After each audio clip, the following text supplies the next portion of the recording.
Damn it. ఏంటిట కుండబద్దలు కొడతా అట్ట.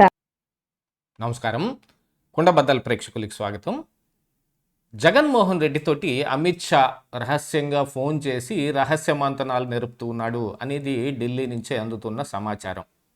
అసలు జగన్మోహన్ రెడ్డికి ఇదే ఫస్ట్ టైం కాల్ చేయటం అనంటే, గతంలో ఉపరాష్ట్రపతి ఎన్నికల సమయంలో ఒకసారి కాల్ చేశారు. ఆ తరువాత నిర్ద్వందంగా వాళ్ళు అడిగినా అడగకపోయినా ప్రతిదానికి జగన్మోహన్ రెడ్డి ఎగురుదూకి ఎగబడి ముందుకు పరిగెత్తి మరీ వాళ్ళకి సపోర్ట్ చేస్తాడు. అసలు మొన్నైతే ఈ సిఈసి అభిశంసన మీద ప్రతిపక్షాలు ఇచ్చిన దానికి ఇతనేం నిర్ణయం తీసుకుంటాడనే దాని మీద కూడా పెద్ద చర్చ జరగాల్సిన పరిస్థితులు ఏర్పడుంటే, ఇప్పుడు స్వయంగా అమిత్ షానే జగన్మోహన్ రెడ్డికి ఫోన్ చేయాల్సిన అవసరం ఏమొచ్చింది, దాని వెనకున్న నేపథ్యం ఏమిటి, ఇలాగ ఫోన్ చేసి మాట్లాడుతూ ఉంటే ఇప్పుడు కూటమిలో బీజేపీ పాత్ర ఏ రకంగా మారబోతుంది అని అనుకునే అవకాశాలు ఉన్నాయి అనేది ఈ వీడియోలో పూర్తిగా మీకు అర్థమయ్యే విధంగా వివరిస్తాను. వీడియో నచ్చితే ఖచ్చితంగా లైక్ చేయండి, మీకు తెలిసిన వాళ్ళందరికీ షేర్ చేయండి. అలాగనే మన కుండబద్దలు ఛానల్ని సబ్స్క్రైబ్ చేసుకోవటం మాత్రం మర్చిపోకండి. ఇక అసలు విషయానికి వస్తే, జగన్మోహన్ రెడ్డితోటి అమిత్ షా ఫోన్ కాల్ మాట్లాడటం ఇదేం మొదటిసారి ఏం కాదు. గతంలో కూడా ఇలాగనే ఫోన్ చేశారు ఉపరాష్ట్రపతి ఎన్నికల సమయంలో. కాకపోతే ప్రస్తుతం ఉన్న నేపథ్యం ఏమిటి అని అంటే, ఇప్పుడు ఈ సమావేశాల్లోనే, ఈ బడ్జెట్ సమావేశాల్లోనే నియోజకవర్గాల పునర్విభజన బిల్లు తీసుకొని రావడానికి, రాజ్యాంగ సవరణ బిల్లు కోసం వాళ్ళు ఈ సమావేశాల్లోనే ఆ బిల్లుని ప్రవేశపెట్టడానికి నిర్ణయించుకున్నట్టుగా కనపడుతోంది. ఈ రోజున బీఏసీ మీటింగ్లో కూడా దానిపైన నిర్ణయం తీసుకుంటారు. ప్రస్తుతం ఇది 2011 జనాభా లెక్కల ప్రకారంగా ఈ విభజనకు ఈ నియోజకవర్గాల పునర్విభజనకు యోచన చేస్తూ ఉన్నప్పటికీ గాను, ఇటు సౌత్ ఇండియాలో ఉన్న రాష్ట్రాలన్నీ ఈ విభజనని పూర్తిగా వ్యతిరేకిస్తున్న కారణానికి ఇప్పుడు అన్ని రాష్ట్రాలకి సమానమైన శాతంలోనే ఇలా సీట్లు పెరిగే దాన్ని కూడా ప్రతిపాదించినట్టుగాను, దాన్ని కూడా ఈరోజు బీఏసీ మీటింగ్లో ఆమోదించబోతున్నట్టుగా కూడా కనపడుతోంది. ఈ సందర్భంగా ప్రతిపక్ష నాయకులందరితో మాట్లాడటానికి అమిత్ షా వాళ్ళతోటి చర్చలు జరిపాడు. ఒక పక్కన వైసీపీ, బిజు జనతాదళ్, అలాగనే మరి రేపు సమాజ్వాదీ పార్టీ, అలాగనే తృణమూల్ కాంగ్రెస్ పార్టీ, అసలు కాంగ్రెస్ పార్టీ, వీటన్నిటితోటి కూడా చర్చలకు సిద్ధమవుతున్నట్టుగా కూడా సమాచారం వస్తుంది. ఇదే విషయంలో మరి తెలుగుదేశం పార్టీతో కూడా చర్చలు జరిపారు.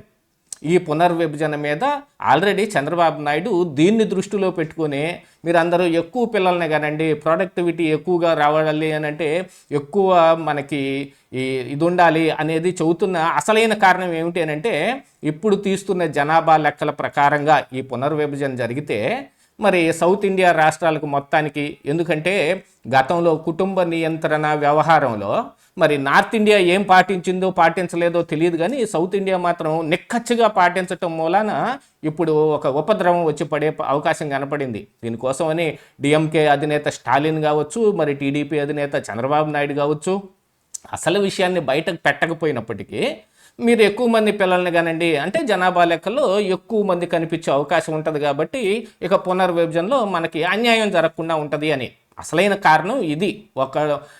మీరు ముగ్గురేసి నలుగురేసి కనండి అని చెప్పడానికి చంద్రబాబు నాయుడు వ్యాఖ్యలకి అసలైన కారణం రాజకీయపరమైన కారణంగానే చూడాలి ఇక్కడ.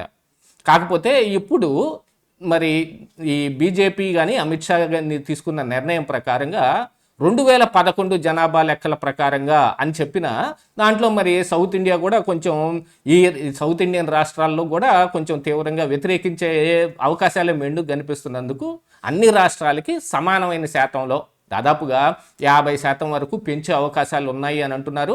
ఇందులో మరి ఆంధ్రప్రదేశ్ రాష్ట్రంలో ఇప్పుడు ప్రస్తుతం ఉన్న 25 ఎంపీ సీట్లు కాస్త 37, 38 అయ్యే అవకాశం ఉంది. ప్రస్తుతం ఉన్న ఈ అసెంబ్లీ కూడా పెరిగి 268, 69 దాకా చేరే అవకాశాలు ఉన్నాయని కూడా చెబుతూ ఉన్నారు. మరి ఈ సందర్భంగా తెలుగుదేశం పార్టీతోటి మాట్లాడాల్సిన అవసరం ఉంది అని అనుకుంటే, మరి వాళ్ళు అధికారంలో ఉన్నారు కాబట్టి వాళ్ళకి ఎక్కువగా ఈ బిల్లుని మరి ఆమోదించుకోవటానికి వాళ్ళ సహాయ సహకారాలు కావాలి కాబట్టి, ఎందుకంటే ఈ ప్రభుత్వం నడుస్తుంది ఒకవైపు చంద్రబాబు నాయుడు, మరొక వైపు నితీష్ కుమార్ని ఇద్దరు భుజాల మీద చేతులేసి ఈడ్చుకుంటూ వీళ్ళు పార్లమెంటుకు వచ్చారని గతంలో తృణమూల్ కాంగ్రెస్ ఎంపీ వ్యాఖ్యలు చేసినట్టుగానే ఉంది పరిస్థితి. మరి అలాంటిది వైసీపీకి కేవలం 4 సీట్లున్నా వాళ్ళతోటి కూడా ఎందుకు మంతనాలు చేయాల్సిన అవసరం ఉంది? ఇప్పుడు ఆ పార్టీ మరి ఫ్లోర్ లీడర్ తోటో లేదు, ఎందుకంటే రాజ్యసభలో కూడా వాళ్ళకి ఎక్కువ ఎంపీ సీట్లు కనపడుతున్నాయి కాబట్టి ఆ నాయకులతోటో చర్చించారు. దీని మీద మీరు మద్దతు ఇవ్వండి అని అడగటానికి ఒకటి ఉంటే, జగన్మోహన్ రెడ్డికి ఎస్పెషల్లీ ఫోన్ చేయాల్సిన అవసరం ఏమొచ్చింది?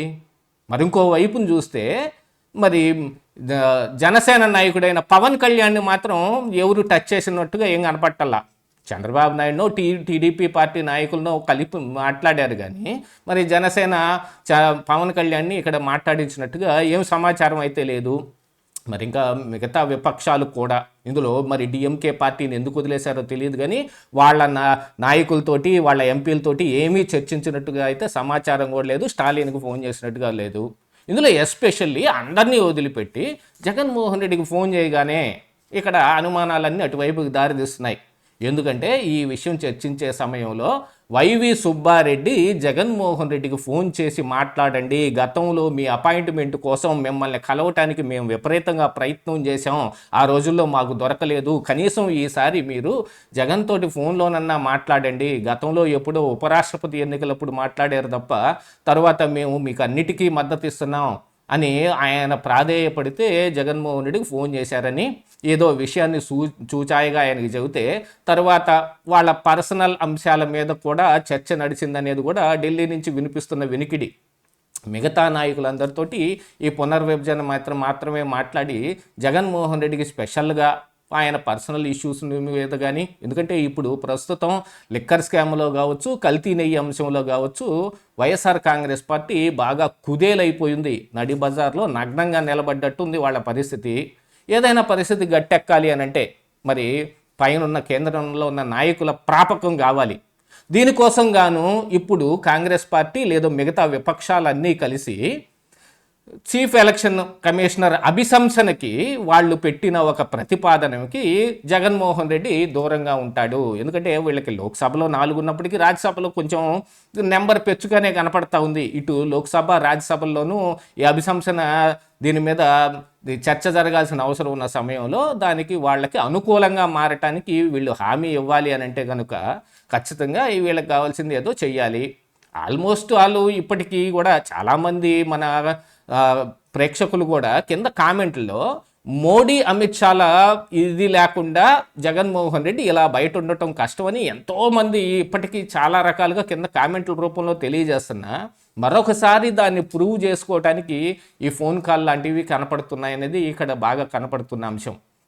యాతావాత చూస్తే కూటమిలో కలిసి ఉన్నప్పటికీ బీజేపీ తన రాజకీయం తాను చేసుకోవాలి కాబట్టి ఏ విషయంలోనైనా సరే అవసరం వచ్చిన ప్రతిసారి జగన్మోహన్ రెడ్డి తానే తొందరపడి ముందుకెళ్ళిపోయి వాళ్ళతో కలుస్తాడు కాబట్టి అలాంటి వాడిని వదులుకోవడానికి వాళ్ళు ఏ రకంగా ఇష్టపడటం లేదు కాబట్టి ఈ రోజున ఇలాంటి ఫోన్ కాల్స్ నడిచాయి.